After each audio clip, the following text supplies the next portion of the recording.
Bonjour chers amis, bienvenue dans cette nouvelle vidéo, c'est Aurélien et aujourd'hui j'ai le plaisir de recevoir Gabriel.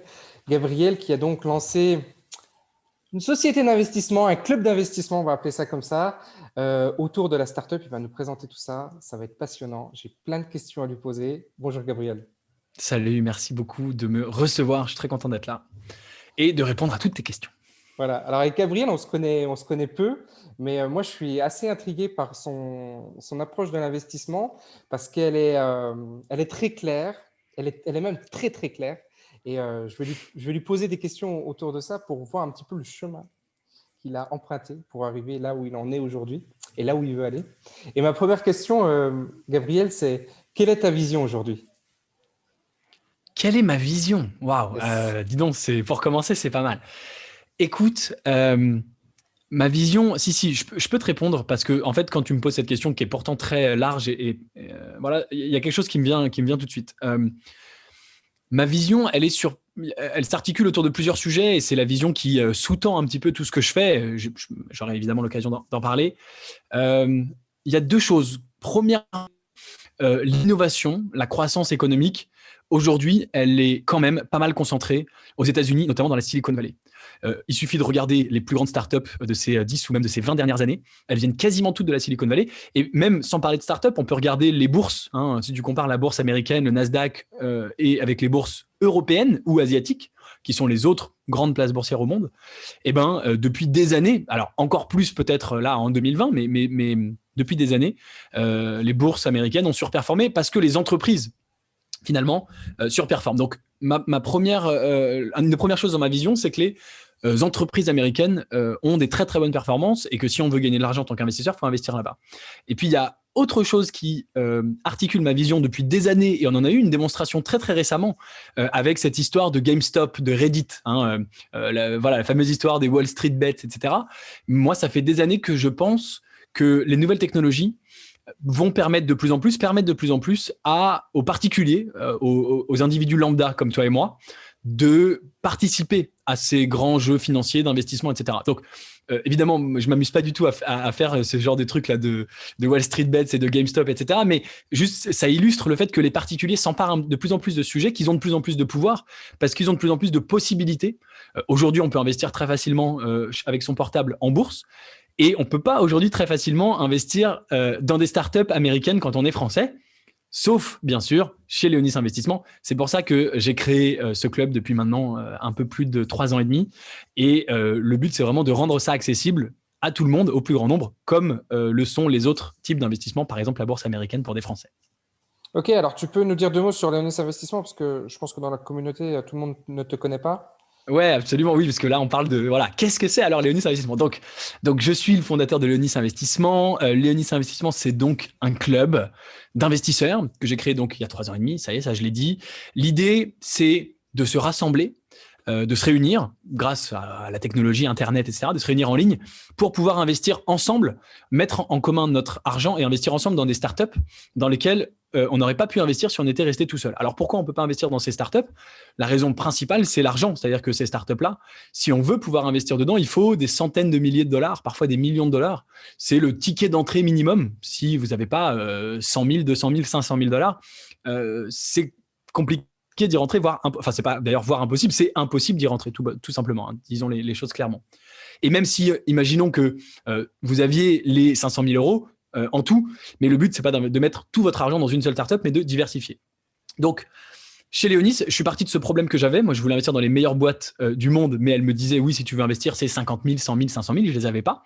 Je me suis dit, si on se regroupait tous ensemble pour investir.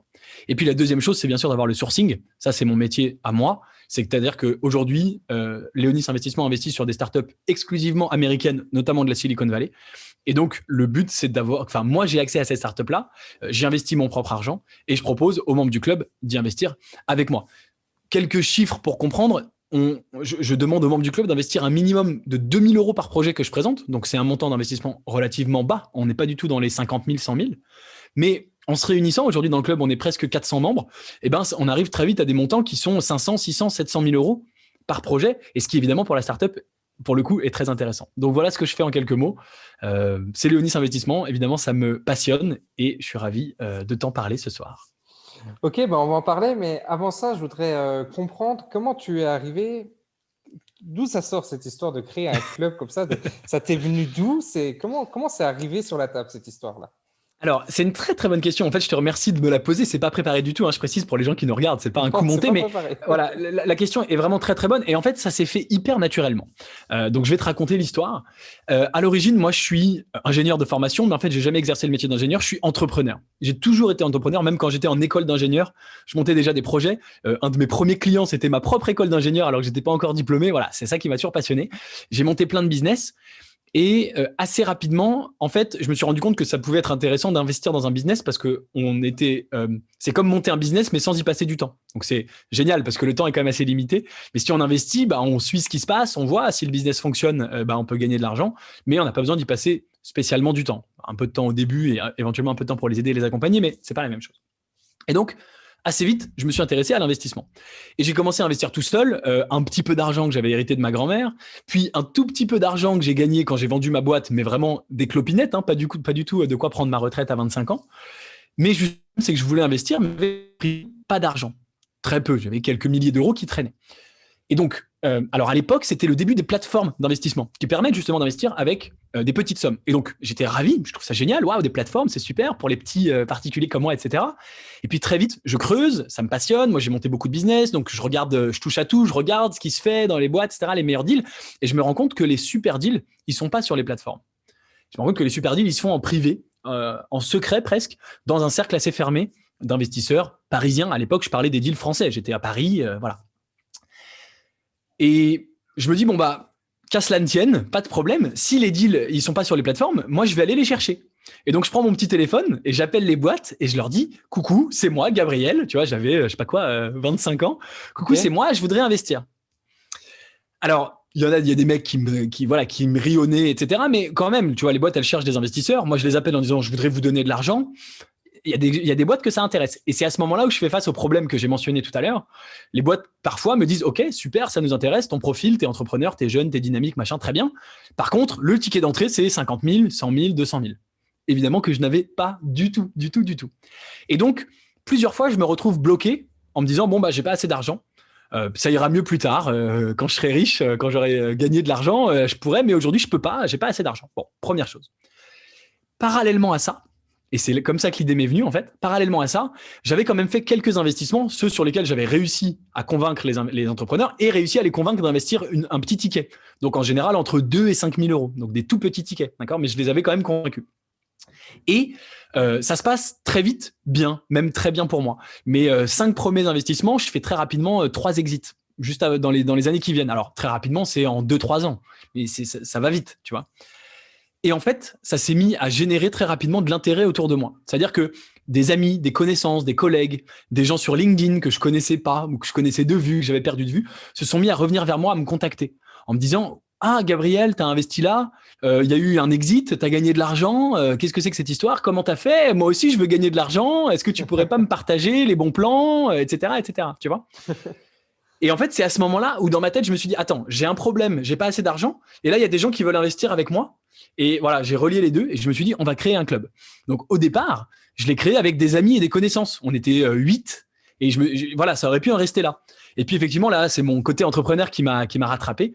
Dans un deuxième temps, je me suis dit, bah, je peux élargir à des gens que je ne connais pas, qui ne me connaissent pas, qui vont me découvrir sur Internet. Aujourd'hui, c'est essentiellement via ma chaîne YouTube. Et donc, effectivement, Ok. aujourd'hui, on est quasiment 400, voilà, presque 3 ans, un peu plus de 3 ans plus tard. Ok, super. Bah écoute, parfait. Mais alors, ce chemin, il a toujours été en ligne droite comme ça, ou il y a eu quand même eu un peu je sais pas, des arbres sur la route, des crevasses, il s'est passé quand même des choses, ou ça a été vraiment l'autoroute directe? L'autoroute du bonheur. Non, alors, comment te dire? Alors, juste, oui, j'ai oublié de le préciser. Donc, ça fait 3 ans, on est 400, on a investi un peu plus de 8 millions de dollars dans la Silicon Valley. Voilà, Ouais, juste pour donner un bravo. peu les chiffres. Et ce n'est que le début. Et ce n'est que le début. Écoute, alors, en fait, si je regarde ce qui s'est passé avec Léonis Investissement, il n'y a pas eu trop d'embûches, très honnêtement. Moi, j'ai eu beaucoup, beaucoup, beaucoup d'embûches avant. En fait, avant de monter Léonis Investissement, enfin, en tout dans ma vie, j'ai monté 10 boîtes, 10 startups. Ok. Et j'en ai planté 8. Donc Léonis, c'est la 10e, c'est celle qui fonctionne le mieux. Mais 8 fois sur 10, je me suis planté et la startup a été à l'échec. C'est des boîtes sur lesquelles j'ai bossé des mois, des années, sur lesquelles j'ai fait du chiffre d'affaires, etc. La boîte tournait, mais tournait pas assez et j'ai laissé tomber ou ça allait plus, etc., etc. D'accord ? Donc, j'ai eu beaucoup, beaucoup, beaucoup d'embûches avant. Et ce qui fait que sur Léonis Investissement, j'avais quand même pas mal d'expérience. Ça faisait quasiment 10 ans que j'étais entrepreneur, pas du tout entrepreneur à succès, j'étais plutôt entrepreneur à échec. Mais quand tu échoues, tu apprends énormément. Et donc, Léonis, en fait, il n'y a pas eu beaucoup d'embûches parce que j'avais beaucoup d'expérience et parce que, si tu veux, c'est un sujet sur lequel il se trouve que visiblement, je suis assez bon pour trouver des startups. J'avais une vraie légitimité, puisque je l'avais déjà fait tout seul, et j'étais le seul à le faire. Et donc, en fait, j'ai pas eu d'embûches. Par contre, ce que je peux te dire, absolument vrai, c'est que ça a été très lent. C'est-à-dire qu'aujourd'hui, 4 ans après, on est 400, 8 millions, la vie est belle, tout va bien, etc. Mais les 2 premières années, ça a été rien, quasiment inexistant. C'est-à-dire que, et tu sais, on dit toujours les overnight success. En fait, ça fait 10 ans que les mecs travaillent en arrière. Je prétends pas du tout être un overnight success, mais aujourd'hui, Léonis, ça a le mérite de fonctionner, d'exister et de tourner correctement. Et on se dit, ouais, c'est gros, 400, voilà, 8 millions et tout. Au bout d'1 an et demi, on était 40. Et moi, j'avais mis tout de mon temps et mon énergie. Aujourd'hui, je rentre quasiment 40 nouvelles personnes par mois, si tu veux. Du coup, à 40, on arrivait à réunir timidement 50 000 euros. Donc, on était encore un peu considérés comme des gugus, tu vois, comme des guignols, même si c'était mieux que 2000 moi tout seul, mais c'était quand même pas terrible. Et donc, on n'arrivait encore pas à se placer sur la plupart des deals. Donc, j'aurais pu effectivement, tu vois, abandonner à ce moment-là. J'ai persévéré parce que j'avais l'habitude, mais voilà. Donc, ça a été lent. Disons, moins semé d'embûches que mon passé. Mais par contre, ça a été lent et il ne faut pas croire que ça s'est fait du jour au lendemain. Ça, c'est sûr qu'il a fallu y mettre de l'énergie et de la patience. Ok, et aujourd'hui, tu dirais que cette startup, comme tu le qualifies, a fonctionné. Pourquoi? Enfin, tu nous as répondu un petit peu, mais je vais même préciser ma réponse. Est-ce que tu ne penses pas que c'est parce que ton niveau d'enthousiasme et ton moteur, il était très très fort sur cette boîte-là? Il est vraiment peut-être plus au maximum que sur les autres, ou est-ce qu'il y a quelque chose autour de ça ou pas? C'est sûr et certain. Ouais, Et pour tout te dire, je m'en suis pas rendu compte tout de suite, en fait, je le savais pas. Mais c'est effectivement marrant de voir que, par exemple, quand je dis 8 sur 10, je dis qu'il y en a une autre que j'ai réussi, c'est la boîte que j'ai vendue. Je l'ai pas très bien vendue, hein, je l'ai expliqué, j'ai quand même vendu, donc tant mieux, c'est super. Et c'était un business de vin, de vente de vin sur Internet. Ah, Et en ok. fait, tout le monde me disait, ah, mais est-ce que tu t'y connais en vin? Est-ce que tu as une famille dans le vin? Est-ce que, etc. Et pas du tout. En fait, le vin, je connaissais rien. Et j'aime bien le vin, comme tout Français qui se respecte. Mais si tu veux, c'est pas un truc qui me passionnait avant, c'est pas un truc qui me passionnait pendant. Et c'était plus presque par opportunisme quasiment, en disant, je pense qu'il y a un business à faire. Et effectivement, c'est marrant de voir que quand je me suis lancé sur un business qui me passionne vraiment, c'est-à-dire qu'effectivement, les startups, l'entrepreneuriat, en fait, moi, je suis un entrepreneur, donc ça me passionne de regarder des startups, des business models, de comprendre, etc. Et effectivement, dès que je me suis lancé là-dessus sur un truc qui me passionnait vraiment à fond, qui a toujours été ma passion depuis, tu vois, à 13 ans, j'ai annoncé je veux être entrepreneur. Ok. C'est effectivement le business qui, de loin, a le mieux fonctionné. Alors, c'est aussi le dernier. Donc, c'est celui sur lequel j'avais le plus d'expérience. À chaque fois que j'ai échoué et que j'ai monté des business, j'ai énormément appris. Systématiquement, je suis monté en compétences. Et donc, j'étais très, très bien armé quand j'arrive à la 10e boîte, quasiment 10 ans plus tard. Mais il n'empêche que, oui, il y a un truc d'enthousiasme, c'est certain. Ouais, parce que moi, je sens vraiment ton niveau d'énergie, il est toujours très, très élevé, hein. Et je t'ai eu 2 fois au téléphone et avec notre échange là, c'est vraiment très, très haut, hein.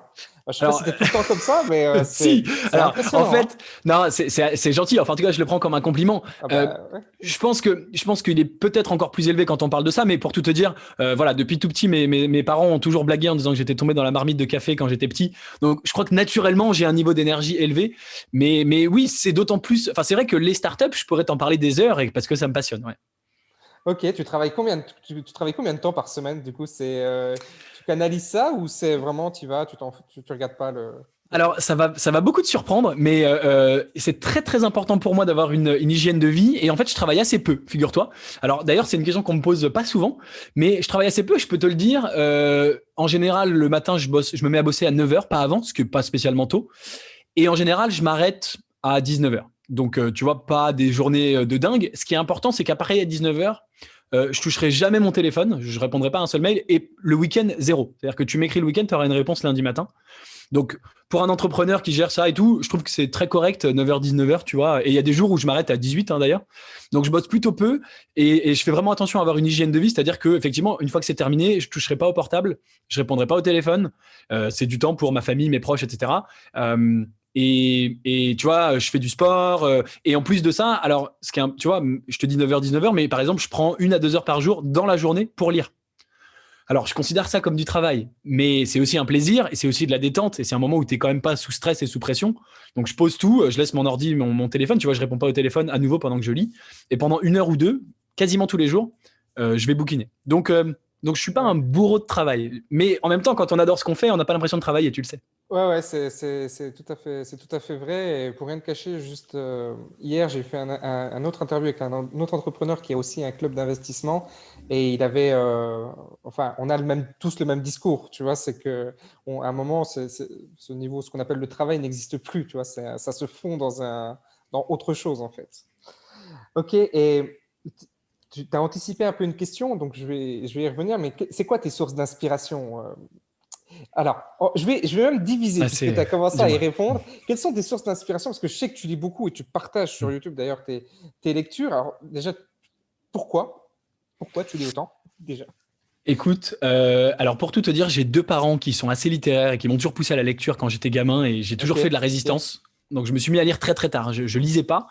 Mes parents étaient très tristes de ça, évidemment très tristes. J'ai compris plusieurs choses, mais j'ai vraiment pris conscience que les gens qui réussissent dans la vie sont les gens qui lisent. Je pense qu'il y a vraiment une corrélation.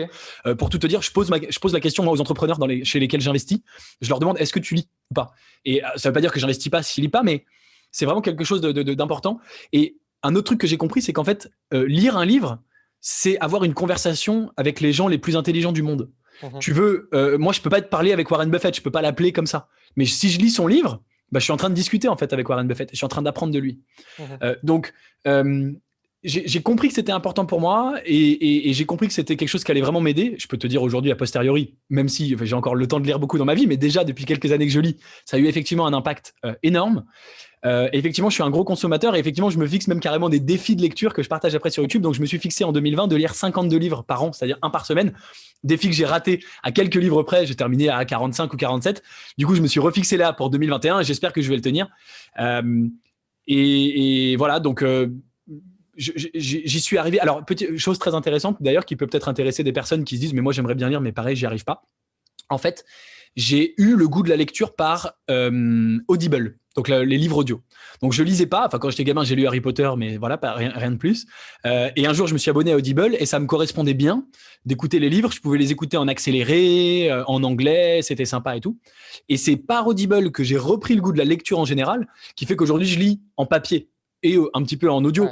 mais c'est venu vraiment comme ça progressivement, alors qu'à l'époque j'étais incapable de lire un livre papier. Donc ça c'est une petite technique, moi pour moi ça a vraiment fonctionné à J'ai merveille. exactement le même chemin. J'ai exactement le même Ah ouais, chemin. Je passe super. par Audible et maintenant, tu vois, enfin, j'ai des livres, bref. Mais c'est quelque chose qui est venu assez récemment, mais pareil, sur YouTube, j'ai aussi fixé un défi de lecture. Combien alors? Je fais un livre tous les 15, je voudrais faire un livre tous les 15 jours. Pour commencer, c'est pas mal. Moi, la première année, j'étais sur ce genre d'objectif aussi. Mais Puis là, quand tu tu vois, auras l'habitude, après, je suis sur 4 livres en même temps, tu vois, au final. Mais bon, Ouais. Moi aussi, en ce moment, je crois que je suis sur 6 en même temps. J'adore commencer et après, effectivement, il faut les terminer, c'est autre chose, mais voilà.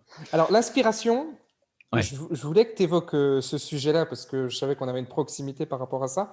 Mais je voudrais aussi que tu me parles de l'inspiration par rapport au club. Parce que j'ai du mal à croire, mais tu vas peut-être me contredire, que le club, il est né comme ça. Est-ce qu'à un moment, tu as regardé ce qui se faisait aux US? Comment tu as pu. Comment c'est venu cette idée de communauté, de créer un peu une marque, un personal branding, tout ça? Comment c'est venu? C'était inné ou il y a des Alors, choses qui sont venues de droite et de gauche? alors, alors, il y a 2 éléments pour te répondre. En fait, j'ai pas copié sur quelque chose qui existait aux États-Unis. Alors, il se trouve qu'aux États-Unis, ça existe, mais quand j'ai créé Ok. Léonis, crois-le ou non, je ne le savais pas. Mhm. C'est-à-dire qu'en fait, j'étais même, pour tout te dire, c'est ça qui est hyper marrant, j'étais persuadé que j'avais inventé le concept. Et un jour, mais genre 1 an après, je me suis rendu compte qu'il y avait des dizaines de mecs aux États-Unis qui faisaient ça, et j'étais dégoûté. Je me suis dit, mais attends, je croyais que j'étais trop intelligent, trop fort. En fait, je suis nul, tu vois. Je suis pas du tout le premier. Donc, j'ai vraiment cru inventer ce concept de club. Par contre, effectivement, le concept de personal branding et de dire de créer une marque et de créer un business centré autour de moi et de mes compétences, ça, je peux te le dire très clairement, ça m'est venu d'un bouquin, tu vois. Toujours, Ok. toujours ça. C'est un bouquin qui s'appelle Expert Secrets. Donc, Secret d'expert. C'est un bouquin qui a été écrit par Russell Brunson, qui est le fondateur de ClickFunnels. Donc, ClickFunnels, c'est un logiciel de vente en ligne assez connu et c'est une boîte énorme qui fait une des boîtes les plus incroyables. Ils sont passés de 0 à 100 millions en 3 ans d'existence. Donc, juste hallucinant, 100 millions de revenus. Donc, c'est un logiciel pour vendre tes produits. Et ce gars-là, qui est le créateur, il est très charismatique. Il incarne la boîte et la marque. Il a écrit 3 livres. Le premier, c'était Dot-com Secrets, qui t'explique un peu comment les concepts derrière justement son logiciel pour vendre en ligne. Et le deuxième, c'est Expert Secrets, dans lequel il dit finalement, vous avez une expertise, et ben vous pouvez en vivre, vous pouvez la monnayer, vous pouvez monnayer votre expertise.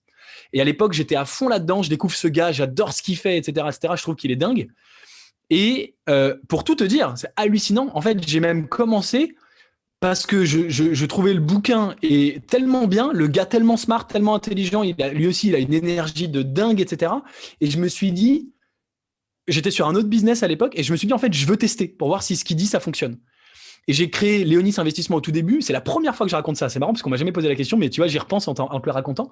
En fait, j'ai créé Léonis juste en me disant, je veux implémenter ce que dit ce gars, mais je peux pas l'implémenter sur mon business actuel. J'avais un business B2B qui avait rien à voir. Et je me suis dit, sur quoi je l'implémente? Il me faut presque une excuse. Et à ce moment-là, j'avais déjà créé ce cercle d'amis pour investir. J'avais pas l'idée d'aller l'étendre au-delà de ça. Et je me suis dit, je vais le faire sur ça, sur mon expertise, c'est investir dans les startups. Et est-ce que je peux créer, comme il le prétend, un business autour de mon expertise, investir dans les startups? Donc, voilà. Mmh. Par ailleurs, est hyper intéressant. Je pense qu'il est toujours actuel. Tout ça se passe en 2017. Je pense que le bouquin est tout à fait intéressant aujourd'hui. Le gars en question s'appelle Russell Brunson, évidemment. Et voilà d'où ça m'est venu sur le personal branding. Mais encore une fois, je pensais par contre le club d'investisseurs, je pensais l'avoir inventé, alors qu'effectivement, ça existait déjà aux US. Bon, tant pis pour moi. Il m'est arrivé exactement la même chose. Quand j'ai commencé à parler de la reprise d'entreprise, j'ai été, j'allais dire j'ai été le premier sur YouTube. Il y avait quasiment personne qui en parlait sous cette forme infoprenariale, tu vois. Et d'un seul coup, on m'a dit, tu fais comme Dan Peña, mais je connaissais pas, moi, tu sais, des mecs aux États-Unis. Et c'est vrai qu'on est un peu. Parce que moi, ce que je trouve, il y a plusieurs choses qui m'intéressent dans la façon dont tu as créé le club. Parce que des clubs, il y en a plein. Et des clubs comme tu l'as conçu toi, pour moi, j'en vois très très peu. La première chose que je vois, c'est que tu utilises une approche qu'on va appeler infoprenariale. Alors, pour expliquer le terme d'infoprenariat, c'est qu'aujourd'hui, il y a un essor très très fort de la formation en ligne, de la façon de vendre des produits d'information, c'est-à-dire de savoir. Et Russell Brunson est un des grands leaders là-dedans. C'est pour ça que tu fais ça. Mais tu as fait le pont, toi, entre ce microcosme-là, parce que même si c'est important, ça reste un microcosme pour moi, en tout cas, avec autre chose qui est le monde de la startup, qui est quelque chose de plus élaboré, de plus connu, qui existe sur la place. Et toi, tu as fait le pont un peu, en fait entre ces deux mondes.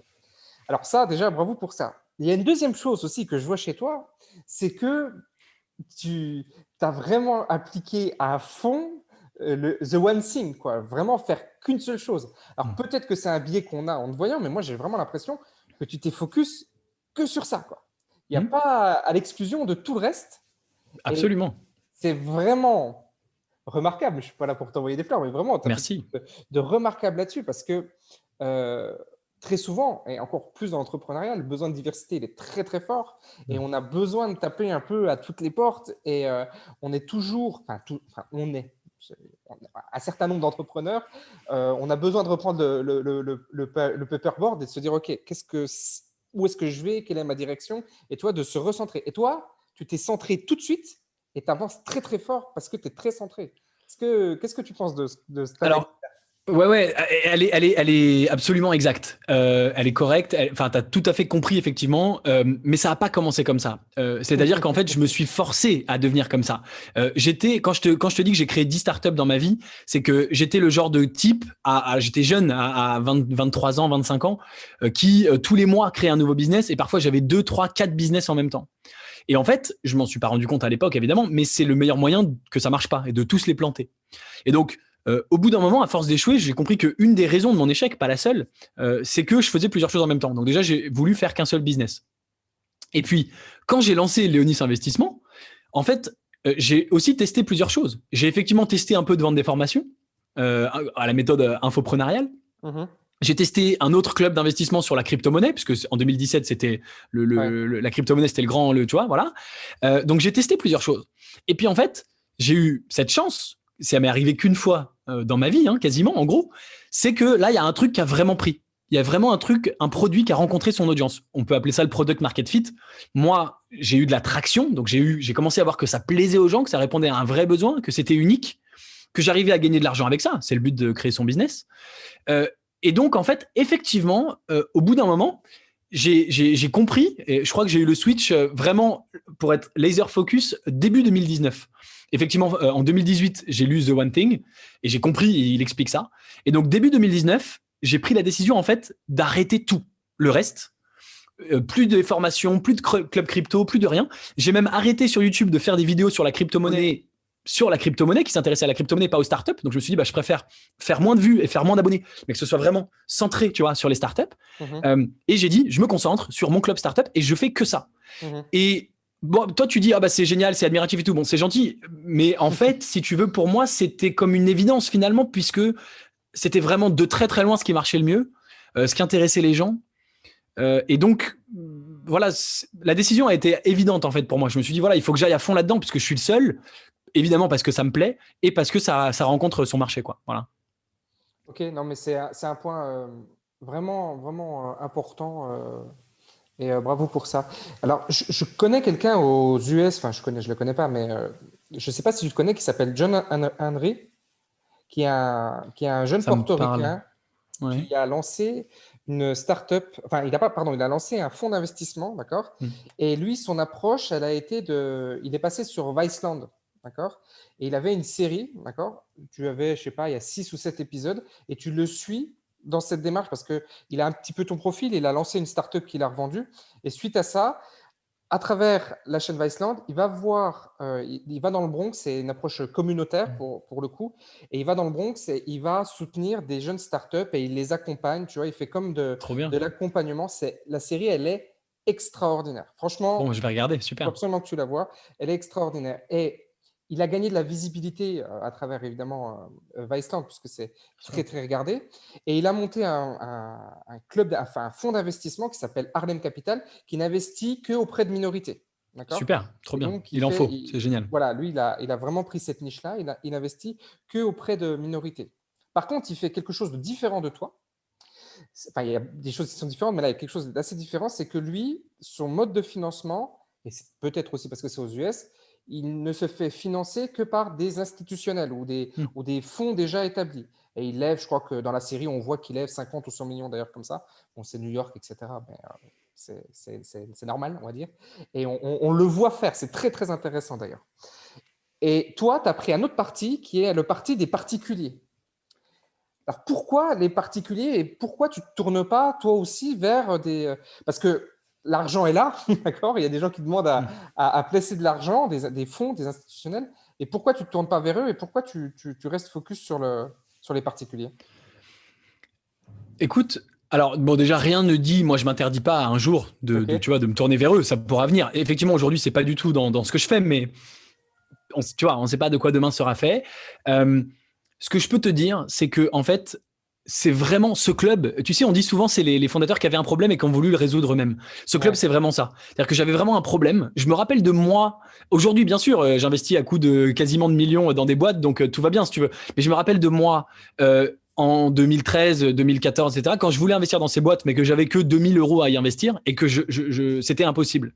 Et donc, je veux pouvoir proposer à des gens comme moi de l'époque, des gens qui sont des gens, encore une fois, complètement lambda, normaux, pas des gens qui ont fait fortune, pas des entrepreneurs, des salariés, des gens que, tu vois, qui prennent le RER A pour aller à la Défense tous les matins comme tout le monde, d'accord, et qui ont un livret d'épargne comme tout le monde, de les faire un peu rêver et de leur dire, bah ouais, toi, mon gars, tu vas pouvoir investir dans les startups de la Silicon Valley. Bien sûr, au passage, j'attire aussi des gens plus riches, plus fortunés et qui sont tout à fait les bienvenus chez Léonis, mais je veux que ce soit accessible aux plus petits. Il y a presque un côté, si tu veux, c'est pas de moi, c'est quelqu'un qui m'a dit je suis le Robin Hood français, c'est-à-dire que il y a le côté, tu vois, rendre accessible aux personnes les plus avec les moyens les plus modestes. Donc, Mhm. je veux vraiment pas oublier mes racines. Je veux pas oublier que moi aussi, j'étais dans ce cas-là il y a pas si longtemps, il y a vraiment quelques années, et que c'est aussi grâce à cette communauté aujourd'hui que j'en suis là où j'en suis. C'est-à-dire qu'aujourd'hui, je pourrais très bien dire, ah bah maintenant le club, c'est bon, débrouillez-vous, moi je vais chercher des fonds institutionnels. Ça, j'en ai fait mon engagement que même si un jour, effectivement, je vais lever un fonds institutionnel, je garderai toujours les particuliers qui ont cru en moi dès le début, qui m'ont permis d'y arriver, qui puissent investir à mes côtés, parce que c'est aussi grâce à eux que je suis là. Et il y a un autre point hyper important, c'est que quand j'ai commencé, il faut bien comprendre quelque chose. Moi, j'étais un entrepreneur, mais j'étais pas un financier. Je viens pas du monde de la finance et je connaissais personne. Moi, j'ai commencé tout seul dans ma chambre avec mon iPhone à me filmer, tu vois, sur YouTube. J'ai commencé tout seul. Je connaissais personne. Alors effectivement, aujourd'hui, avec ce que j'ai fait, je pourrais probablement aller voir les fonds institutionnels, mais aujourd'hui, je continue à pas les connaître ces fonds-là. Je suis pas dans ce milieu-là finalement. J'ai complètement squeezer cette partie-là. Mon financement, au lieu de connaître tous ces gens-là, c'est les particuliers. Et moi, je me suis intéressé à construire mon réseau dans la Silicon Valley pour avoir les meilleurs deals. C'est vraiment ça qui m'a intéressé. Donc, encore aujourd'hui, je suis pas dans une position hyper facile pour aller chercher des institutionnels parce que je les connais pas et j'en ai pas spécialement besoin puisque j'ai les fonds des particuliers qui me suivent et qui me font confiance. Et puis, je veux pas oublier là d'où je viens. Encore une fois, si je suis arrivé là où j'en suis et je prétends pas dire, tu sais, je suis arrivé, ça y est, je suis au bout de ma carrière, c'est génial, j'ai atteint le top. Mais c'est vrai que j'ai une position aujourd'hui confortable d'investir plusieurs millions par an, etc. Mais c'est grâce à tous ces particuliers qui me suivent, tu vois. Ouais, très intéressant. Et pour toi, c'est important d'avoir de l'impact. Du coup, c'est quelque chose, c'est une de tes valeurs, justement, de rester connecté à ça? Alors mon rêve, peut-être tu vas Vas-y, m'interroger vas-y, là-dessus, vas-y. je crois, sur tu vois quelle est la vision de Léonis, etc. plus tard, mais mon rêve, ce serait que là, en général, à chaque fois qu'on fait un deal, sur les 400, presque 400 membres, tu as 200 et quelques personnes qui investissent. Je voudrais instantanément qu'il y ait une sortie où tous les gens qui ont investi, même le minimum, c'est-à-dire 2000, soient millionnaires. Donc si du jour au lendemain, je pouvais créer 200 millionnaires en France, Waouh. c'est-à-dire qu'il faut qu'on fasse un multiple de fois 500 sur notre investissement, ce qui est pas du tout rare dans la Silicon Valley. C'est assez commun en fait. Ça arrive en tout cas. Ça arrive pas à chaque fois, mais ça arrive. Et donc voilà. Et ça pour moi c'est un impact énorme. C'est-à-dire que c'est des gens qui m'ont suivi, qui m'ont fait confiance. Beaucoup de gens qui me connaissent pas, qui m'ont vu sur Internet. Et un jour, je vais appeler ces 200 gars un par un, enfin hommes et femmes, et je vais leur dire coucou, t'es millionnaire. Et alors, enfin j'espère, c'est pas fait, tu vois. Mais ça c'est en termes d'impact pour moi c'est énorme. C'est vraiment ça que j'aimerais c'est sûr, faire. C'est vraiment remercier de cette façon-là les gens qui m'ont fait confiance. S'ils sont pas millionnaires, mais que je leur fais gagner des dizaines ou des centaines de milliers d'euros, ils seront très contents aussi. Mais voilà, ça c'est vraiment, tu vois, en termes de storytelling, évidemment, c'est magnifique. Voilà pour l'impact. Après, il y a l'impact au travers de l'investissement, la planète, etc. Je peux aussi t'en parler, mais c'est un sujet complètement à part, à mon avis. Mais voilà. Ok. Et du coup, j'ai une question que j'avais pas. Mais parce que quand on rentre dans ton club, il y a pas vraiment une promesse. Tu promets rien, en Tout à fait. fait. Hein? Alors, enfin, oui et non, mais tu fais bien d'aborder ce sujet. Je promets rien en termes de retour financier. Je peux pas te promettre parce que si je promets, j'invente et si j'invente, voilà. Donc, mais par contre, je te promets que tu vas accéder à des investissements à très fort potentiel dans la Silicon Valley auxquels tu n'aurais jamais pu accéder tout seul et à partir de 2000 euros. C'est déjà une promesse pas mal, je trouve. Ok. Euh, non, parce que je me demandais si à un moment, tu vois, le fait d'engager ta parole comme tu le fais là, est-ce que c'est est-ce que cet engagement il est pesant ou pas? Tu vois, c'est-à-dire te dire, bah, tu vas investir dans de la Silicon Valley, tu vas pouvoir faire des multiples qui vont être très impressionnants. Est-ce que c'est quelque chose qui peut être pesant en se disant, waouh, je prends un peu une responsabilité, même si je leur promets rien, je leur dis quand même, tu vois? Écoute, ouais, c'est une très très bonne question, je trouve. Pareil, on me l'a jamais posée, je la trouve très très bonne. Un peu, c'est-à-dire que oui, à un moment tu te dis, enfin, en tout cas, il est clair que si Léonis Investissement ne délivre aucune performance sur le long terme, au bout d'un moment, Léonis Investissement cessera d'exister. Si tu veux, ça intéressera plus personne. Si personne gagne de l'argent, ça n'a aucun intérêt. Donc, il y a une certaine pression. D'un autre côté, il y a des signes aujourd'hui avant-coureurs excellents, des signes très très positifs, que ce soit des exits qu'on a déjà fait avec le club, des boîtes qui se développent, qui vont à une vitesse folle, etc., etc. Et il n'y a pas genre un signe, il y a des tas de signes, un faisceau, comme on pourrait dire, de signes avant-coureurs vraiment très très positifs et très très encourageants. Et puis, si tu veux, je me suis pas lancé là-dedans au hasard. J'avais déjà démontré, même pour moi personnellement, que j'étais fort pour sélectionner ces boîtes-là, que je savais faire et que je faisais des exits et que je faisais gagner de l'argent. Je me suis déjà fait gagner de l'argent à moi. Ouais, Simplement, bien sûr. c'est un temps long, si tu veux. Ça prend 5 ans ou 10 ans. Donc, le club, on a commencé à investir dans la Silicon Valley qu'il y a 2 ans. Donc, il est trop tôt. Mais j'ai confiance en moi en général et j'ai confiance en ma capacité à délivrer, d'autant plus qu'il y a quand même encore plus de bonnes boîtes dans la Silicon Valley. Moi, j'ai même réussi à gagner de l'argent sur des boîtes françaises aujourd'hui dans lesquelles je mettrais plus un centime, entre guillemets. Je ne veux pas faire de l'anti-français, du French bashing, mais aujourd'hui, je trouve que les boîtes de la Silicon Valley sont bien meilleures. C'est pour ça que j'investis là-bas, évidemment. On va en parler. Ah, mais super. Bon, tant que les signes ne sont pas noirs, c'est OK déjà. Exactement. Au-delà de ça, je pense aussi qu'il y a une responsabilité parce que toi, tu ne prends pas l'argent et tu ne le places pas pour eux. Chacun décide de son investissement déjà. Et puis, je pense que aussi, les investisseurs sont des investisseurs responsables et ils sont aussi séduits par des projets. Toi, tu ne fais que… Tu es un peu comme un intermédiaire en fait dans cette histoire. Même si tu as ton enthousiasme et puis tu y crois beaucoup et tu investis aussi à leur côté, les gens ils sont libres d'investir ou pas. Donc, tout à fait. Et effectivement, chacun est renvoyé à ses propres responsabilités. Et si tu veux, j'ai cette approche d'être toujours vraiment très, très transparent. On a parlé de l'infoprenariat. Peut-être on peut même faire un raccourci, dire les youtubeurs, même si c'est un raccourci. Je trouve qu'il y a beaucoup de gens qui t'en fument. Beaucoup. Tous les gens qui te font avec des belles voitures, mais en fait, ils les ont louées, des belles maisons. Si tu achètes ma méthode, tu seras millionnaire dans 6 mois et tout. Bon, évidemment, moi, je suis pas dans ce côté-là. Et moi, je veux toujours dire la vérité. Donc, j'ai toujours dit à tout le monde, tu peux perdre, on investit, on joue. Enfin, on joue. Façon de parler, mais tu peux perdre. C'est un risque que tu prends et c'est l'argent que tu es prêt à perdre. Et si tu l'as perdu, il ne faudra pas venir te retourner contre moi. Tu l'auras fait en toute… voilà. Donc, je pense que ça joue plutôt en ma faveur d'être transparent. Les gens, ils voient ça comme une marque d'honnêteté et de sérieux. Bien sûr, si je racontais n'importe quoi en disant oui, c'est sûr, tu vas devenir millionnaire et tout, peut-être que j'attirerais plus de clients, mais quels clients? Voilà. Donc, j'ai choisi la carte de la transparence. Et puis, je pense pas… Oui, alors, je pense que tu as raison parce qu'on attire ce qu'on est et ça, c'est sûr. Et en plus, je vais peut-être tu vas peut-être me contredire, mais je ne pense pas que quelqu'un qui vient et qui dit bah, écoute, j'ai 5 000 sur mon compte, je suis dans la difficulté financière et j'aimerais bien gagner beaucoup d'argent avec toi. Je ne suis pas sûr que tu le prennes. Exactement. Ouais, tout à fait. Et tu as raison de le mentionner parce que je ne l'ai pas dit, mais évidemment, moi-même, je fais un tri. Je connais tous mes clients, quelles sont leurs situations, quels sont leurs objectifs, pourquoi ils sont là. Et donc, évidemment, tout le monde n'entre pas. Oui, absolument. Et c'est vrai que tu fais aussi ce travail-là de sélection, hein, on peut l'appeler comme ça. Tu ne peux pas rentrer comme ça, c'est pas parce que tu as… Absolument.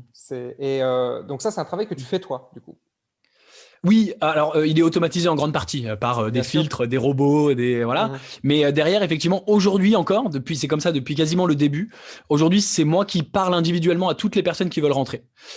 C'est pas sûr que ça perdure à l'infini comme ça. Ce sera peut-être quelqu'un d'autre qui parlera à ma place un jour, même peut-être bientôt. Je l'ai envisagé parce que ça me demande beaucoup de temps forcément de parler à tous ces gens, c'est normal.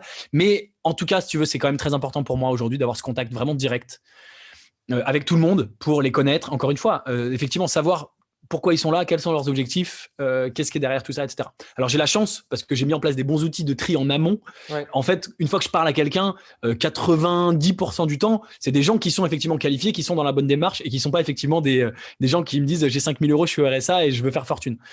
Mais si j'ai des gens qui ne correspondent pas, je suis tout à fait à l'aise et ça m'arrive très régulièrement de leur dire « écoute, tu ne corresponds pas au club, donc… » Et encore une fois, je leur dis pas dégage, tu pues. Je leur dis on se reparlera à un autre moment quand ce sera le bon moment pour toi. Voilà.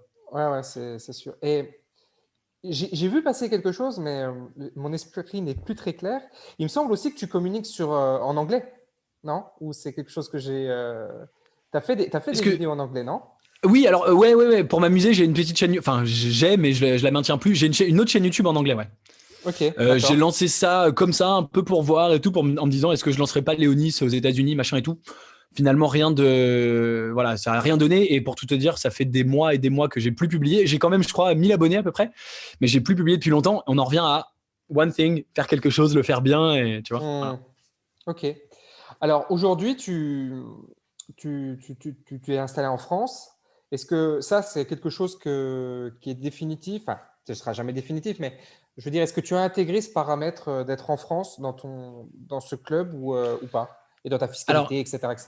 Ouais, alors il y a deux choses. Moi, depuis 3 ans, j'ai vécu à Shanghai pendant 2 ans. Je suis rentré en 2017, okay. Donc je suis rentré il y a presque 4 ans. Depuis 4 ans, je suis digital nomade en fait. C'est-à-dire que effectivement, j'habite à Paris, mais en fait, je suis un citoyen du monde et j'aime beaucoup voyager. Et donc en 2017, 2018, 2019, j'ai voyagé entre 10 et 15 pays par an. Donc en fait, quand je suis en France, je suis à Paris, mais par exemple, en 2019, j'ai pas passé plus de 3 semaines d'affilée à Paris sur toute l'année. J'ai toujours ailleurs. Je suis d'ailleurs beaucoup aux États-Unis, que ce soit dans la Silicon Valley pour rencontrer des entrepreneurs. Je passe beaucoup de temps à San Francisco, ou que ce soit bien sûr à New York, parce qu'il y a aussi plein d'entrepreneurs, plein de financiers, etc. Ça. Donc voilà, donc d'une part, il y a ça en intro. Après, effectivement, mon entreprise, elle est domiciliée à Paris. Ma résidence principale, elle est quand même à Paris, c'est-à-dire que j'ai quand même un appartement. Je n'habite pas à l'hôtel quand je suis à Paris.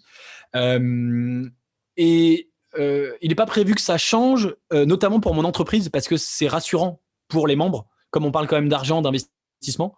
Si tu veux, je pourrais me mettre au Caïmans ou j'en sais rien, aux îles Vierges britanniques ou ce que tu veux. C'est moins rassurant, forcément, pour des gens. Déjà, tu veux, on parle d'investissement sur Internet. J'ai déjà de base plein de gens qui sont sceptiques et à la limite, ils ont plutôt raison parce qu'il y a quand même beaucoup aussi malheureusement d'arnaques sur Internet.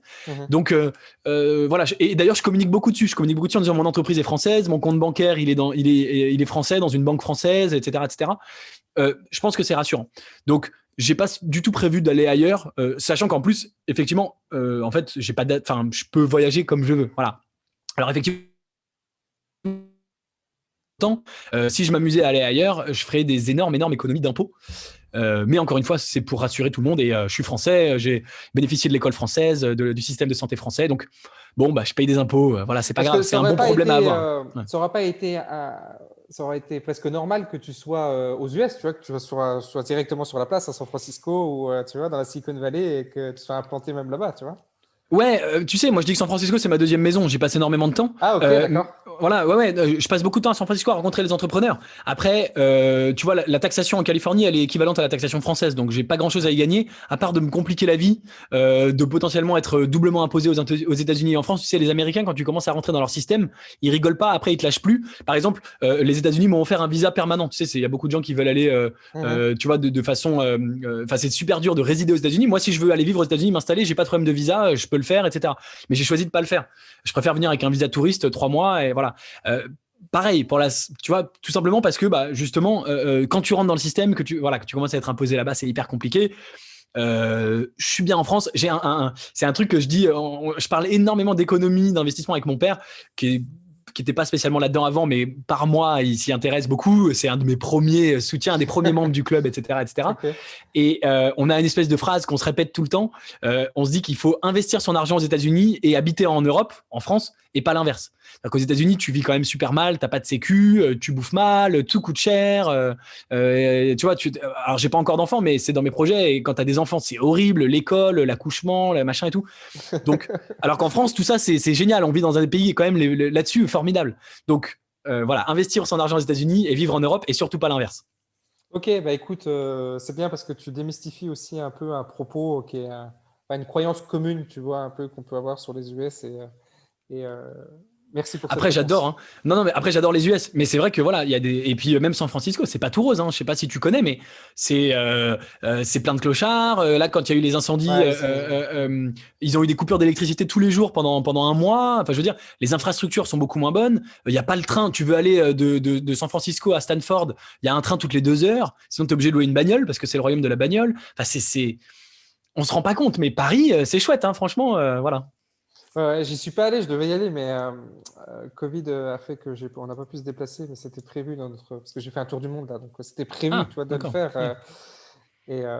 Bon, tu auras l'occasion d'y retourner, je suis sûr. Oh là là, c'est ma prochaine destination, c'est la Californie. Comment tu te vois dans 5 ans, du coup? Alors, écoute, c'est une question qu'on me pose tout le temps en ce moment, je sais pas pourquoi. Ah, c'est vrai? Tu vois, j'espère que les autres questions, on te les a pas posées. Parce que... non, tu m'as posé des questions qu'on m'avait même jamais posées. Non, celle-ci, on me la pose beaucoup, mais je peux quand même t'y répondre, répondre à la question. En plus, j'ai eu 30 ans cet été, et donc j'ai réfléchi à, ok, c'était quoi les 10 prochaines années pour moi?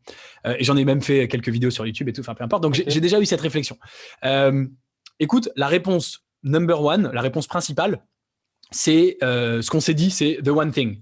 Donc c'est surtout l'erreur classique des entrepreneurs, c'est ils trouvent quelque chose qui marche et ils s'arrêtent, ils vont faire autre chose.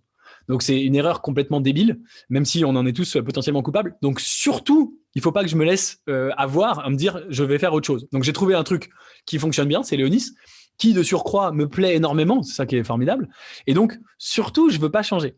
Donc je veux dans 5 ans, a priori, je me vois en train de encore faire Léonis. Toujours plus haut, toujours plus fort, toujours plus grand, plus d'argent investi, plus de membres, des plus belles startups, des sorties, etc., etc. Ça, c'est voilà, l'aspect principal. Maintenant, à côté de ça, quand même, il y a quand même pas mal d'évolutions.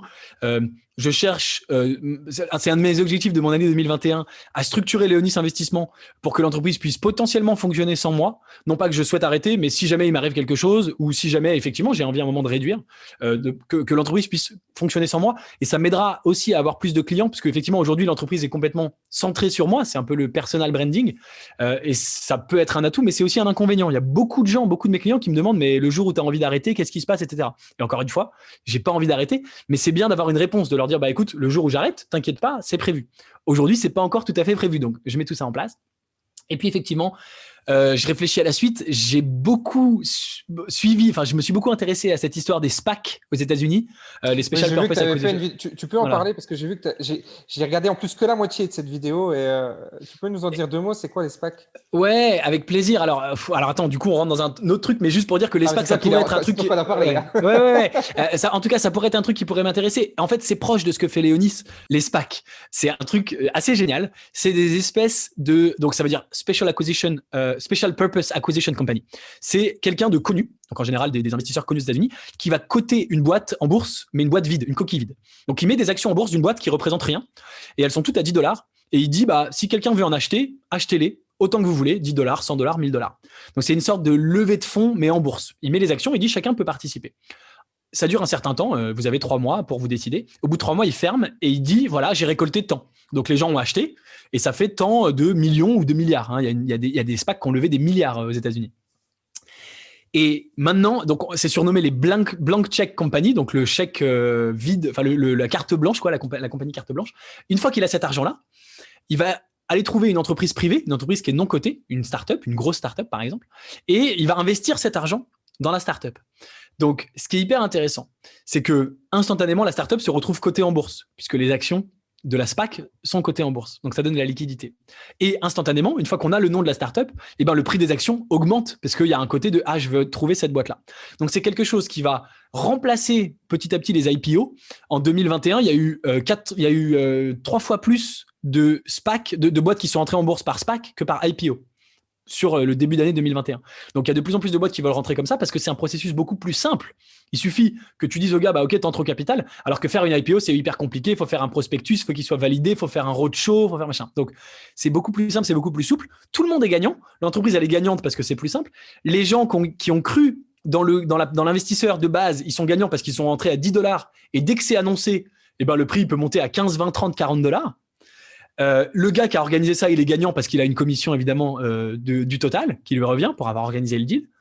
Et donc, tout le monde est gagnant et les boîtes et les investisseurs comme nous en bourse, ils sont gagnants parce qu'il y a plus de boîtes qui rentrent plus facilement. Donc, c'est un espèce de nouveau système. C'est assez chouette. C'est la folie depuis 2020 aux États-Unis là-dessus. Il y en a des à l'appel. Et je pense vraiment que c'est intéressant. Il y a fort à parier que ça va se démocratiser, que ça va vraiment devenir peut-être quasiment la norme. C'est aussi intéressant pour nous chez Léonis Investissement parce que ça veut dire qu'il y aura beaucoup plus de sorties pour nos startups qui vont pouvoir rentrer en bourse encore plus facilement. Et ça, c'est vraiment génial. Ouais, ok, ça c'est quelque chose de très intéressant et c'est intéressant à 2 points de vue. Ça montre que tu es vraiment au fait de ce qui se passe déjà.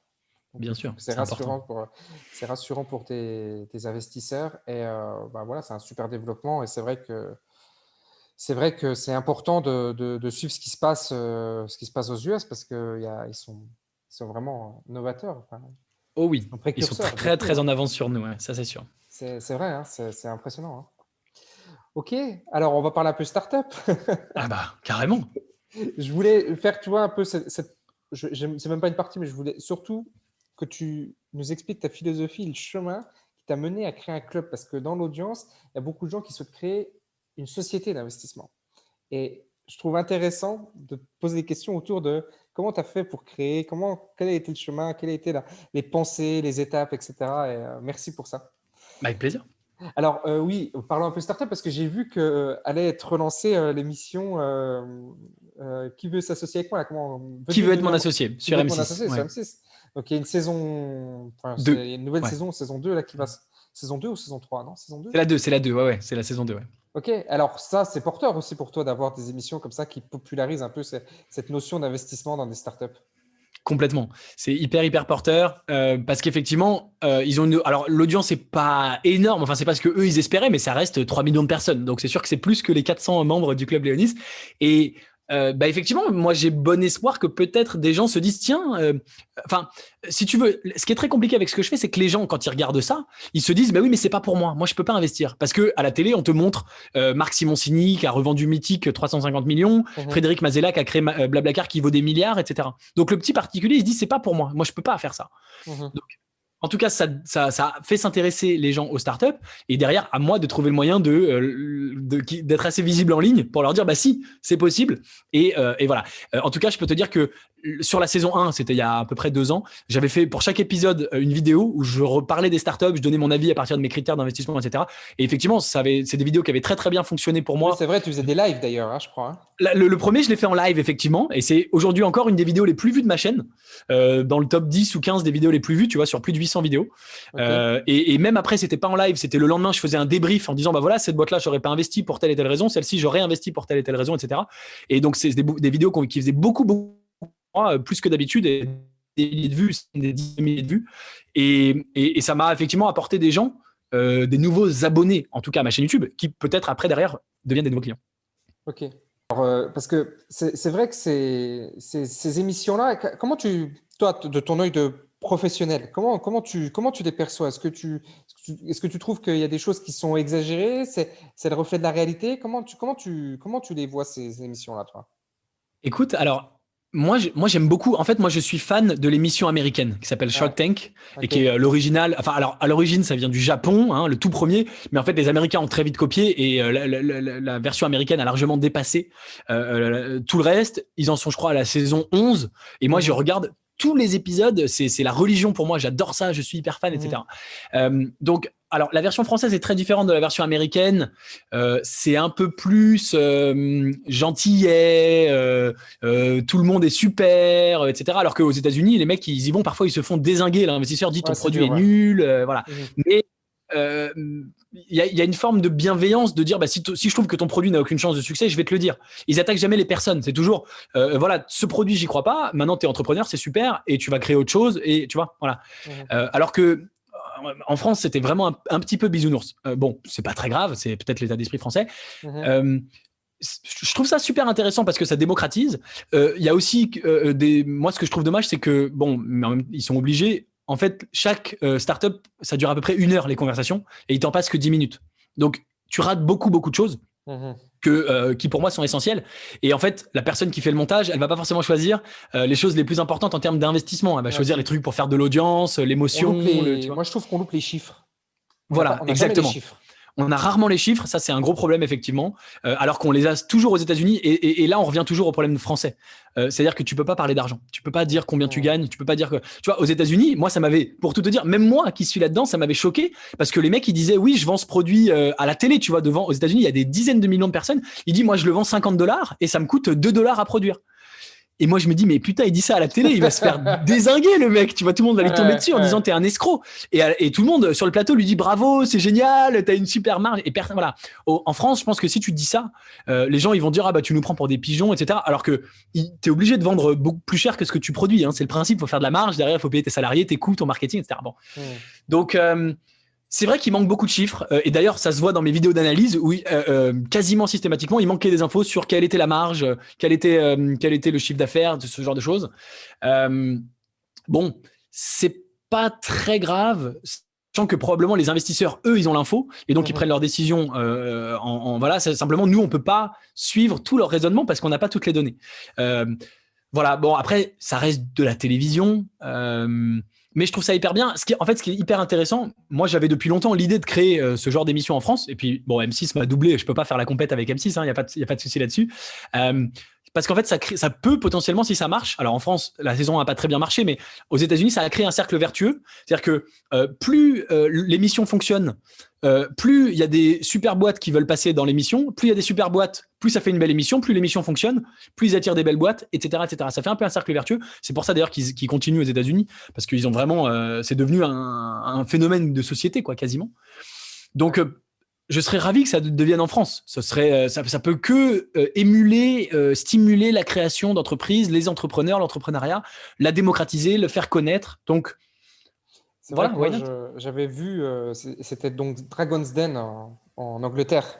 Ouais, Hein, c'est la absolument. J'ai même regardé un petit version. peu aussi. Ouais. Et je regardais ça quand j'étais, à l'époque, j'étais étudiant, quand j'étais donc c'était il y a 12 ans en Irlande. Donc tu vois, là, il y a 12 ans. Et on regardait ça Ouais. avec ma femme, qui est toujours ma femme. Et, J'espère. et on regardait ça ensemble. Et je me dis, c'est fou, parce qu'il a fallu presque 12 ans avant qu'on ait une première émission sur Il y a eu M6, quoi. plusieurs projets. Il y a eu plusieurs projets en France qui ont été avortés. Je sais parce que j'ai suivi ça de très près. Et j'en avais entendu parler. Donc il y a eu d'autres projets, d'autres Ok. personnes avant qui se sont dit. Et puis voilà, effectivement, le côté culture française, parler d'argent à la télé et tout, ça s'est pas fait. Mais oui, il a fallu du temps. Très honnêtement, je pensais que ça verrait jamais le jour. J'étais déjà en fait très agréablement surpris. Et Hmm. d'ailleurs, tu vois, l'audience est pas si terrible que ça. Alors, on juge. Moi, je trouve que c'est génial, 3 millions. Je trouve ça fou. Mais eux, d'après ce que j'ai compris, ils sont pas hyper, comme ça passe en prime time, ils Hmm. sont pas hyper satisfaits. Ça veut dire que ça captive pas les foules. C'est pas Koh-Lanta, si tu veux, quoi. Voilà. Hmm. Euh, Bon, c'est dommage que ça intéresse peut-être si peu de monde en France, mais peut-être que là, on va voir, peut-être que la saison 2 va être mieux et que ça va intéresser plus de monde, j'espère en tout cas. Ouais, on va voir. Et alors, toi, la France, non, tu n'investis pas en France. De ce que j'ai compris, tu as quand même pris un biais d'investir. Tu peux nous expliquer un petit peu ta réflexion par rapport à ça? Ouais, absolument. Alors, j'ai beaucoup investi en France. Il faut commencer par dire ça, d'accord. Ok. Je suis pas du tout. Non, mais voilà, j'ai beaucoup investi en France et je suis pas du tout anti-français. Je trouve Ouais. qu'en France, on a des très très belles boîtes, des très beaux entrepreneurs. Et je vais même te dire, moi, je suis dans l'écosystème depuis 10 ans et il se passe là ces dernières années, depuis vraiment 2-3 ans, vraiment des choses super. On a Station F que j'adore et qui a vraiment aidé l'écosystème. Il se passe beaucoup de choses. On a vraiment des très très bons entrepreneurs. On commence à avoir des grosses boîtes. Conto qui a levé 100 millions, Shine qui se fait racheter par la Sogé. Il y a des belles histoires. Voilà, Miro qui est de, tu vois, bon, etc. Donc, je suis pas anti-français. J'ai commencé moi mon club par investir en France parce que j'étais en France et c'est ce que je connaissais. Et très vite, je me suis posé la question. Ok, moi je veux investir dans les meilleures boîtes du monde. Où sont les meilleures boîtes du monde? Et en fait, il faut se poser la question. Ça veut dire quoi les meilleures boîtes du monde? Évidemment. Et moi, en tant qu'investisseur, les meilleures boîtes, c'est les boîtes qui valent le plus cher à la sortie, puisque c'est celles qui vont rapporter le plus à l'investisseur. Alors, je suis désolé, c'est très terre à terre, gagner de l'argent, mais les gens, les membres qui rejoignent mon club, les investisseurs, ils viennent vers moi pour que je leur fasse gagner de l'argent. Donc, je me suis dit, où sont les boîtes qui vont faire gagner le plus d'argent à mes membres? Et j'ai trouvé sur Wikipédia la liste des licornes, les fameuses licornes, les boîtes qui valent plus d'1 milliard. Et quand tu regardes cette liste des licornes, il y a quelque chose de très très clair que tu vois immédiatement, c'est qu'il y a 2 pays qui sont largement surreprésentés, qui représentent à eux deux 90 ou 95% des licornes. Je pense que tu les connais et que tout le monde a deviné, c'est les États-Unis et la Chine. Donc je me suis dit, si je veux gagner le plus d'argent possible, il faut que j'investisse aux États-Unis ou en Chine ou les deux. J'ai choisi d'exclure la Chine pour plusieurs raisons. C'est un pays que je connais puisque j'y ai vécu, mais j'ai choisi d'exclure la Chine parce que je ne parle pas la langue, alors que j'ai la chance de bien parler anglais, et parce que il y a quand même encore aujourd'hui des incertitudes sur la possibilité de récupérer ton argent, de faire sortir ton argent de Chine si tu l'as investi. C'est quand même, voilà, il y a beaucoup d'histoires de pression du gouvernement, etc. De tu ressors l'argent, mais en fait tu le ressors pas, ou tu peux le récupérer, mais tu es obligé de le réinvestir en Chine, etc. Il y a plein de choses comme ça.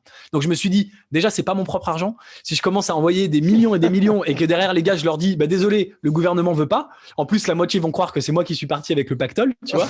Et tu aurais peut-être raison, tu vois, de le croire. Donc je me dis surtout pas, je veux pas me mettre dans des trucs comme ça, des histoires où je maîtrise pas, si tu veux, la sortie, tout simplement. Et donc, je me suis dit, bon, bah, il me reste les États-Unis. Là, aux États-Unis, je sais qu'il n'y a aucun problème.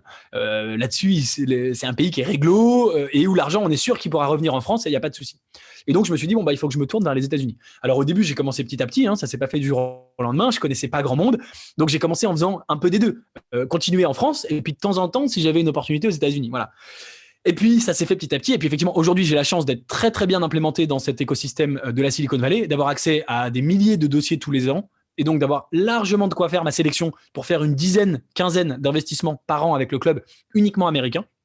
Et donc, j'ai fini par dire, je suis 100% américain, 100% Silicon Valley. Par ailleurs, je commençais à avoir un peu de compétition sur les clubs en France. Il y a d'autres clubs qui ont vu mon exemple. J'étais vraiment le premier, mais qui ont vu mon exemple et qui se sont dit, ça marche bien, on va faire pareil. Et qui existent aujourd'hui et qui le font sur la France. Donc, c'était une façon pour moi de me démarquer. Mais de toute façon, c'était surtout une façon pour moi d'investir dans ce dans quoi je croyais le plus. C'est-à-dire que ça aurait été très hypocrite de ma part d'investir aux États-Unis, moi, à titre perso, parce que j'y crois, et de continuer à faire le club en France. J'ai toujours eu une politique de dire, vous investissez là où moi j'investis. Et donc, dans le club aujourd'hui, j'investis toujours moi aussi personnellement dans tous les deals que je propose. L'idée, c'est on investit tous ensemble. Donc, comme moi, j'avais envie d'investir là-bas et que c'est là où je jugeais que c'était le meilleur investissement pour moi de mettre mon argent, j'ai fait en sorte que ça puisse être la même chose pour les membres du club. Ok. Et alors, sans révéler de secret industriel, comment tu fais pour trouver ces entreprises? Tu prends toi les téléphones, tu les appelles? Il doit y avoir aussi un peu un moment un peu de stress, même de peur, tu vois, de se dire, tiens, je vais appeler une. Enfin, je sais pas comment tu perçois ça, ou pour toi c'est très naturel. Je prends le téléphone, Alors, c'est normal. Tu vois, je ramène de l'argent, je veux dire, je ne vais pas encore en plus être fébrile en les appelant. Non, mais tu plaisantes, mais c'est un peu plus ça. En fait, non. Alors bon, déjà, je suis pas quelqu'un de timide, je pense que ça se voit. Mais si tu veux, c'est très naturel. Ces boîtes-là, elles ont l'habitude, ces entrepreneurs, ils ont l'habitude de discuter avec des investisseurs. Ils font ça toute la journée. Donc, c'est une discussion très normale. C'est moins stressant que l'appel de prospection que des milliers de gens font au travail toute la journée, où là, tu appelles quelqu'un pour le prospecter, presque tu le déranges, tu vois. Mais là, c'est pas du tout le cas. C'est très naturel. Je leur dis, voilà, je suis investisseur, je voudrais discuter.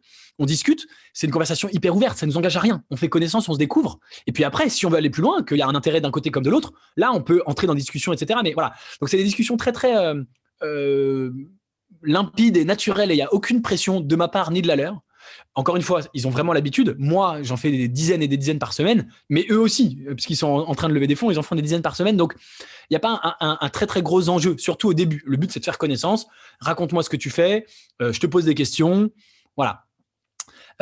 Pour te répondre à la question de comment j'ai fait, écoute, ça a été ardu et compliqué. Il y a plusieurs éléments. Ça s'est pas fait du jour au lendemain. Ça m'a mis des années et des années. J'ai commencé avec les Français aux États-Unis, parce que c'était un peu plus facile, même si ça m'a finalement pas amené très très loin. Et puis en fait, j'y ai beaucoup été. J'ai beaucoup été vraiment battre le pavé. Les quelques premières fois où j'y étais, si tu veux, je rencontrais 10 personnes par jour. Tu sais, je buvais 10 cafés à la fin de la journée, j'étais comme ça. Déjà que sans café, tu vois comment je suis. Donc vraiment rencontrer du monde. Et voilà, tu rencontres les gens, pareil, où je disais... alors, c'est important de dire que quand j'y étais aussi, c'est-à-dire que je partais pas de zéro. J'avais déjà un club en France, j'avais déjà fait des investissements. Donc, c'est pas comme un type qui se pointe tout seul en mode salut, j'ai 10 000 euros sur mon PEA ou sur mon livret A. Qu'est-ce que tu vois, filez-moi les startups. Non, moi je suis arrivé. À l'époque, je me souviens, c'était 150 000 le ticket qu'on pouvait mettre. Donc, ça commence à être intéressant. J'arrive en disant voilà, moi je voudrais investir 150 000 euros dans des boîtes, 150 000 $ dans des boîtes américaines. Et je l'ai déjà fait en France. Donc tu as quand même déjà une petite crédibilité, t'intéresses un peu plus de monde. Et donc, j'ai rencontré des dizaines de personnes par jour. J'ai raconté la même histoire à tout le monde. Coucou, c'est moi le français. Je cherche des boîtes dans lesquelles investir 150 000. Qui je pourrais rencontrer d'autres? File-moi des contacts, machin. Puis petit à petit, ça s'est fait. Mais ça s'est fait hyper lentement. Tu vois, au début, je rencontrais 50 personnes sur un voyage, puis je revenais avec un investissement. Aujourd'hui, tu vois, c'est plus du tout le même truc. Mais pour la petite histoire, j'ai rencontré quelqu'un assez tôt dans le processus avec qui je me suis lié d'amitié, qui lui faisait ça depuis longtemps et qui m'a fait confiance de façon assez surprenante parce qu'il me connaissait ni d'Ève ni d'Adam. Il m'a beaucoup aidé et en fait l'histoire est hyper marrante parce que c'est lui qui m'a branché avec mon premier investissement, qui m'a présenté la personne et qui m'a dit voilà, vous connaissez, enfin moi je connais lui, je connais Gabriel, rencontrez-vous, etc. Et donc je lui ai dit voilà, moi je voulais investir 150 000, il savait qu'il cherchait de l'argent, le deal m'a plu, etc. Et ce qui est hyper drôle, en fait, c'est que une fois que c'était terminé, l'investissement était fait, on avait investi les 150 000. Le gars en question qui m'avait présenté la startup, il a appelé l'entrepreneur et il lui a dit mais c'est vrai, t'as vraiment reçu l'argent sur ton compte? Il te l'a vraiment envoyé? Le gars lui dit bah oui, bien sûr. Il dit ah ok, et c'est lui qui me raconte ça. Il me dit en fait, moi je t'avais reçu, je t'avais vu le petit Français qui débarque et tout, tu vois, tout jeune, etc. Mais il me dit j'y croyais pas.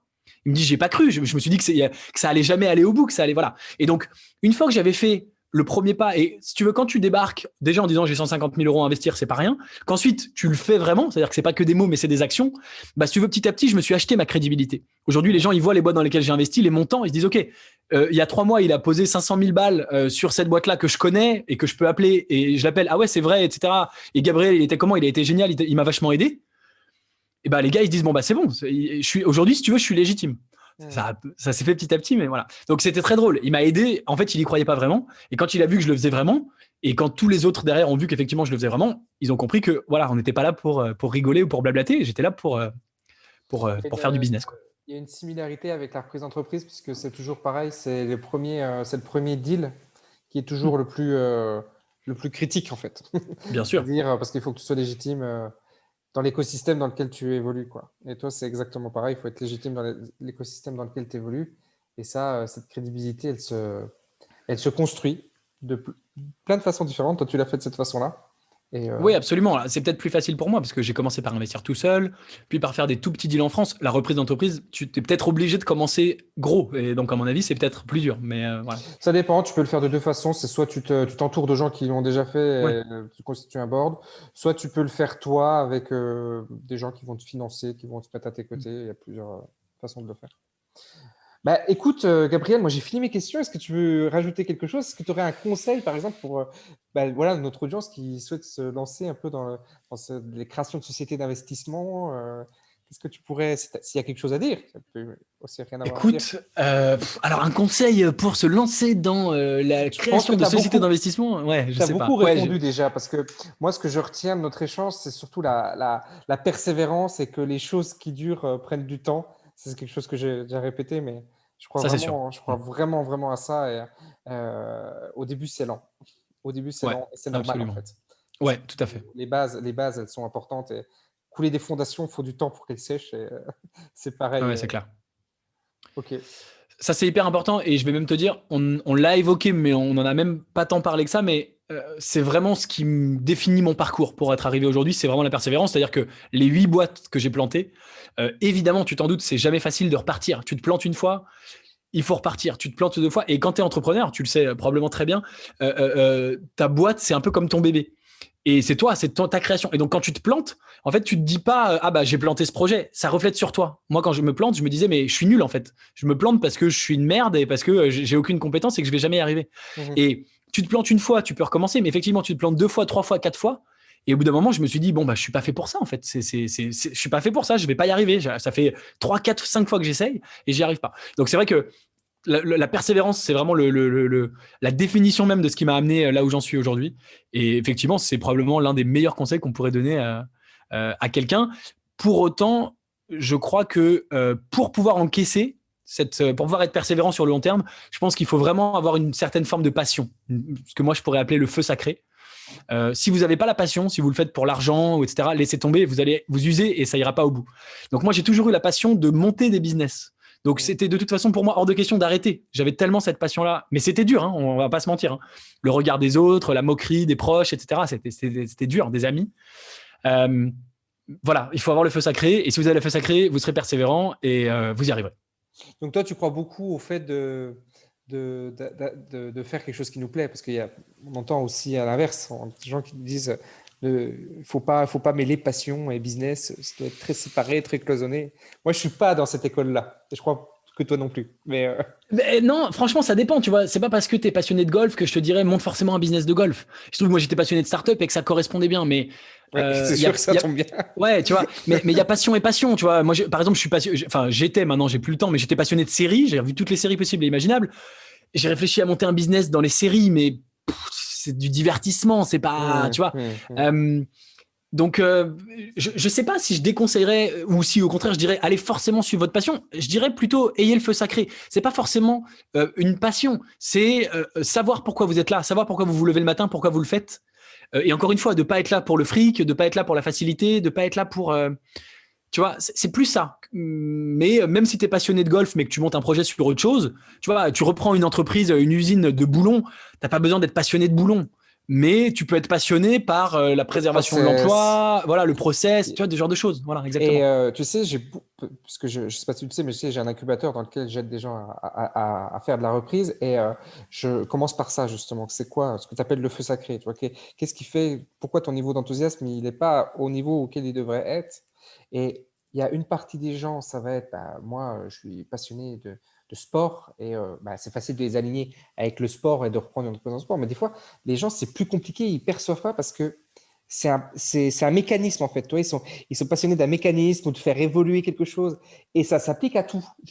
Hmm. Tu vois? Et c'est vrai que des fois, il faut. Enfin, je ne sais pas pourquoi je te dis ça, parce que, voilà. Non, non, mais Mais si, ce que c'était je hyper voulais dire, intéressant, bien sûr. Ouais, ouais. c'est que des fois, le feu sacré, comme tu l'appelles, il n'est pas dans le domaine, il Hmm. est dans l'être, profondément. Voilà. Et à mon avis, ça peut marcher. Mais en tout cas, il faut avoir ça parce que si t'es pas prêt à te prendre des portes dans la tronche et à les encaisser et à aller de l'avant, ça marche pas. Malheureusement, je ne crois pas que tout le monde puisse être entrepreneur.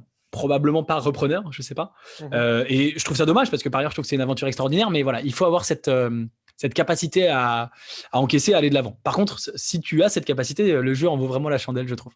Ouais, ouais, c'est vrai. Et tu as dit que tu avais eu 8 startups qui étaient pas allées jusque là où tu le souhaitais. Ça a été émotionnel pour toi? Ça a été quelque chose de difficile à vivre ou Hyper, t'as... hyper Ouais. dur. Hyper dur. Je vais te dire ce qui a été parmi le plus dur, c'était le regard des autres. Si tu veux, moi j'avais un côté très, tu vois, forcément, entrepreneur jeune, je pense beaucoup plus chez les hommes que chez les femmes. C'est un trait très masculin, c'est l'ego. C'est-à-dire que moi c'était, regardez, je suis le plus fort, je vais monter ma boîte, je vais réussir, je suis le plus fort, etc. J'avais vraiment ce truc-là j'avais quelque chose à démontrer. Et quand tu échoues, bah forcément, moi-même je me le suis pris en pleine gueule, mais le regard des autres aussi, des amis même assez proches.